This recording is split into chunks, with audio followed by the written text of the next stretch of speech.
Salut tout le monde. Alors aujourd'hui je voulais vous parler de ces vignes qui sont en enherbement comme vous pouvez voir.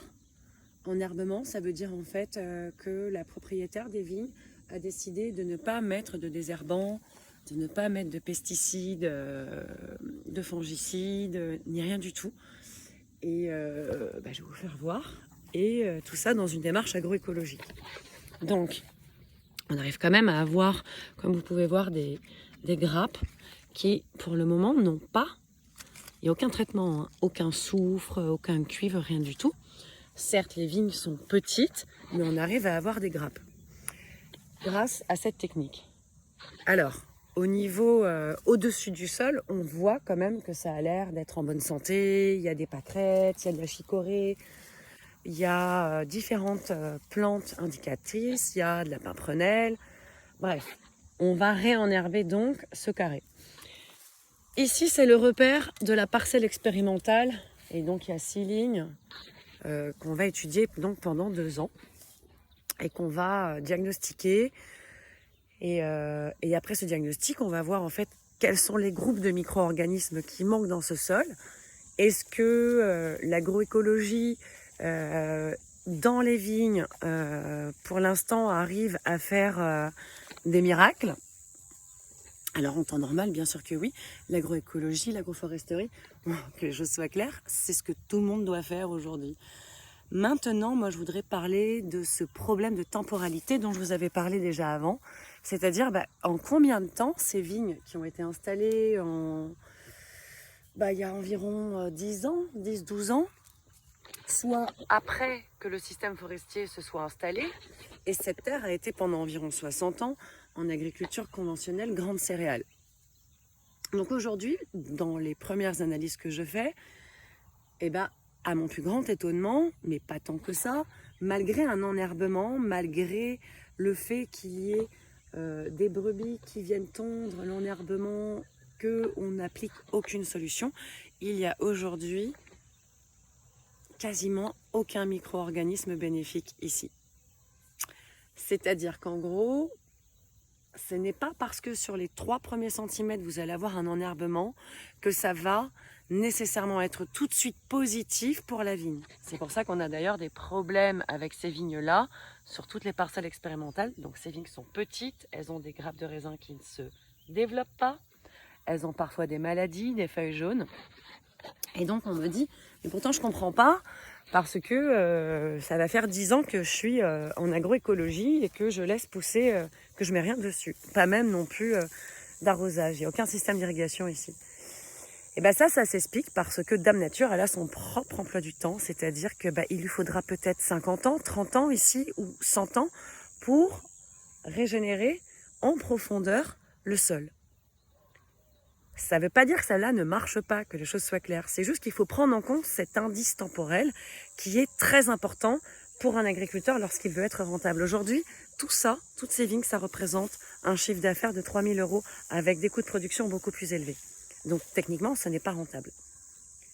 Comment est-ce qu'on va pouvoir faire, alors qu'on fait les bonnes pratiques directes, comment est-ce qu'on va faire pour pouvoir augmenter les rendements et accélérer en fait les délais de régénération de cette parcelle?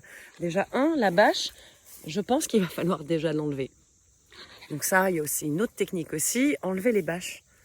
Déjà, ça met du microplastique et ça ne marche pas nécessairement. Et le problème, c'est que, ok, ça retient l'humidité, mais ça crée des zones anaérobies, c'est-à-dire des zones sans oxygène. Donc bien souvent, quand moi, je vais aller prendre un échantillon avec ça, et que je vais le placer au microscope, qu'est-ce que je vais voir? Je vais voir dans les protozoaires beaucoup de ciliés. C'est pas ce que je veux. Moi, je veux des flagellés et je veux des amibes. Donc, c'est-à-dire des protozoaires dits bénéfiques qui sont des prédateurs mangeurs de bactéries. Et c'est grâce à eux que le cycle des nutriments se fait dans le sol, sans l'aide et l'intervention de l'être humain, en venant apporter des fertilisants qui soient organiques ou inorganiques, que ce soit du pipi ou que ce soit du nitrate venu de Russie ou du phosphore venu de Russie.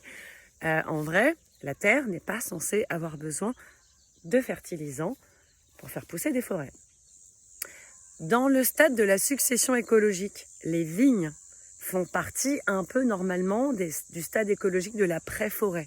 C'est-à-dire qu'on devrait trouver des murs, on devrait trouver des des framboises, des petits fruits forestiers comme des petites fraises sauvages, de la ronce. Ça, c'est le stade de la succession écologique qui est normalement important pour les vignes. Aujourd'hui, on n'a même pas un début de prairie. Dans le stade de la succession écologique, on en est avec 4 à 5 plantes grand maximum variées. On n'en est même pas à un début de prairie, on en est à un stade très précoce. Donc ça veut dire quoi? La succession végétale de la succession écologique, comme le dit le docteur Ingham, elle est créée par la succession biologique, c'est-à-dire ce fameux ratio bactéries-champignons qui va varier en fonction de l'état d'avancement de la succession écologique. Donc qu'est-ce que ça veut dire en vrai par rapport aux vignes?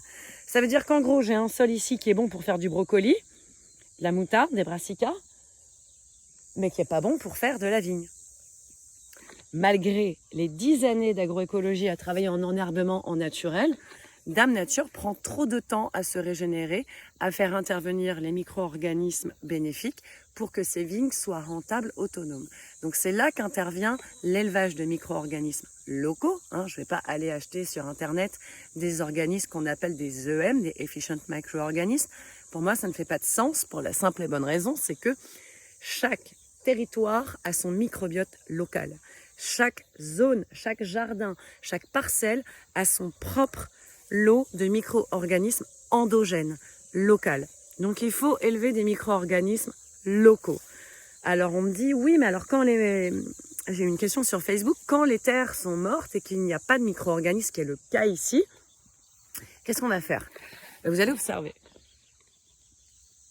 On a une forêt à côté, on a d'autres endroits, on a des roseraies, on a d'autres endroits où au final on va pouvoir prélever des micro-organismes qui sont en état de dormance. Comme vous le savez, le lien avec le micro-organisme et la matière organique, c'est qu'en gros la matière organique, les fameux amendements, ça représente tout simplement le menu du restaurant des micro-organismes. Donc vu que je veux élever plus de champignons, de protozoaires qui vont être des protozoaires mangeurs de champignons, des nématodes mangeuses de champignons. En gros, vu que je veux recréer un cycle de la vie dans le sol, je vais prélever de la matière organique avec différents ratios C sur N, donc carbone, azote, en fonction des micro-organismes que je veux élever. Voilà, c'est un petit blabla que j'essayais de vous partager ce matin pendant que je suis en train de faire mes prélèvements.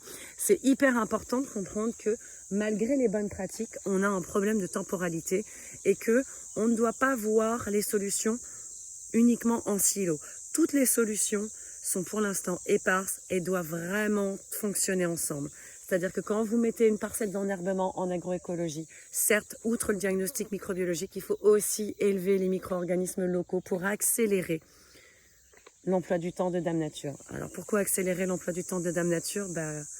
On parle de résilience alimentaire aujourd'hui. Si vous voulez nourrir 68 millions de Français ou 8 milliards d'êtres humains sur cette planète et produire en régénérant, nécessairement il va falloir que toutes les personnes qui ont des spécificités travaillent ensemble. Des agroécologistes, des agroforestiers, des microbiologistes, des éleveurs de micro-organismes. Tout ce que vous voulez, mais il faut vraiment travailler ensemble parce que là, si chacun reste dans son petit coin à faire sa petite solution, on ne va pas y arriver. Donc voilà, malgré tout, c'est un message de bonne humeur que je vous envoie. Sur ce, merci, salut et à bientôt.